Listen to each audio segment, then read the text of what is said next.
It's Friday, April 10th, 2026. Welcome to episode 198 of the Alameda Postcast, an audio service of the Alameda Post. I'm your host, Scott Peeler. In this edition of the Postcast, a familiar face takes the reins at City Manager. The City Council addresses rising seas and rising rents. Alameda County says no to ICE, but there are limits. A record-setting real estate sale. Things are, turning on Alameda Point. The importance of keeping it local, and an honor for yours truly.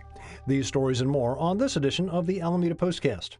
In a press release yesterday, the City of Alameda announced that Jerry Bowden has been hired as City Manager, taking over from interim manager Adam Pulitzer, who took over when Jennifer Ott left the role in late 2025. Jerry Bowden, a familiar name here in Alameda, having served as interim city manager after the departure of Eric Levitt and before the hiring of Jennifer Ott. He was also Alameda's assistant city manager from August of 2019 until May of 2022. All told, he brings 23 years of public management experience to Alameda. In a statement, Bowden noted, quote, "I am delighted to be selected by the mayor and city council and look forward to collaborating with city leadership, the city's talented executive team and staff, and connecting with the broader community. Alameda is an innovative, progressive, and welcoming community, and I am grateful for the opportunity to return as city manager." End quote. Mayor Marilyn Ezzy Ashcraft noted, quote, "The City Council and I are delighted to warmly welcome Jerry Bowden back to Alameda as our new city manager. Jerry is an innovative manager, an excellent communicator who brings a wealth of experience in complex land use and organizational projects and a passion for public service to Alameda."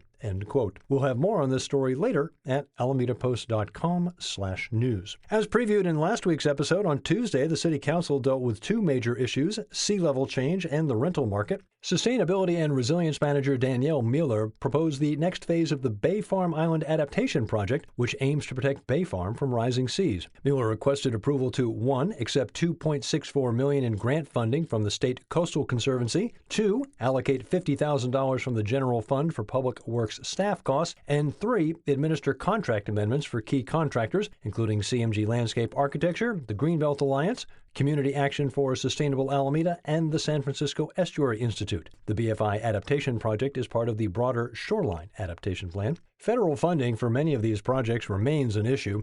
At Tuesday's meeting, Mueller discussed current challenges from Washington, noting that a previously promising $50 million FEMA Building Resilient Infrastructure and Communities grant was canceled when the federal administration canceled the entire BRIC program in April of 24. Consequently, the city has shifted toward a piecemeal funding strategy and has begun considering interim protections. Subsequent lawsuits and a court order directed FEMA to resume the program, and a new funding opportunity was issued, but Mueller emphasized that it is, quote, "a very different program," end quote, from the original, and it is unclear whether the city can continue its original application or needs to reapply. Council members unanimously approved the proposal, praising staff, especially Mueller, for advancing a complex grant-funded effort to address sea level rise. Mayor Marilyn Ezzy Ashcraft noted that other Bay Area officials have praised Alameda as an example for climate adaptation. Council considered a sweeping update to the city's rent ordinance, the first comprehensive overhaul since 2019, aimed at strengthening enforcement and clarifying tenant and landlord rights. Presented by Rent Program Director Bill Chapin, the proposed amendments reflect what he described as a wish list of changes developed over more than 6 years to improve how the law functions in practice. A central change would reshape the appeals process for rent disputes. Currently, only tenants or landlords can challenge a hearing officer's decision in court. The proposal would allow City Council to step in, affirming, modifying, or reversing decisions before any judicial review, aiming to ensure that individual rulings do not undermine broader city policy. The amendments also revised relocation payment rules, requiring tenants to be displaced for at least 7 days before qualifying for permanent relocation assistance, while preserving daily payments for shorter disruptions. Staff said the changes balance tenant protections with fairness to landlords who are addressing minor habitability issues in good faith. In terms of unlawful evictions, tenants would gain the right to return to their unit or receive relocation compensation if they decline to reoccupy. Several updates focused on compliance and enforcement. Additionally, the proposal also formalizes pandemic-era practices, allowing temporary rent reductions so landlords could lower rent to help tenants experiencing short-term financial hardship. After discussion, the vote passed with 4 affirmatives, with Councilmember Greg Boulder recusing himself. Full details in Karen Jensen's article at alamedapost.com/news. Also on Tuesday, the Alameda County Board of Supervisors unanimously approved a resolution that puts the county on record as being opposed to any attempts to reopen a shuttered federal prison in Dublin or repurpose it as an immigration detention facility. More than 60 people spoke in favor of the resolution, including Alameda resident Michael Yoshi, the former pastor of Buena Vista United Methodist Church. Yoshi said the church was founded in 1898 by Japanese immigrants who weathered the storm of anti-Asian legislation in 1924, only to see most of that congregation sent to World War II internment camps in 1942. Similarly, in a 5-0 vote a few hours later, the Alameda City Council directed staffers to review how the city might stop ICE from using city-owned properties as staging grounds for rounding up legal and undocumented immigrants. Prior to the vote, Mayor Ashcraft noted that despite these potential policies, Alameda has no control over a situation like last October when ICE began to use Coast Guard Island as a staging facility. She noted, quote, "We have 600 acres at Alameda Point that is federal property. We have a Navy Reserve Center right behind it on Clement Avenue," end quote. She acknowledged that, therefore, the resolution might be symbolic, but symbolism does have its place.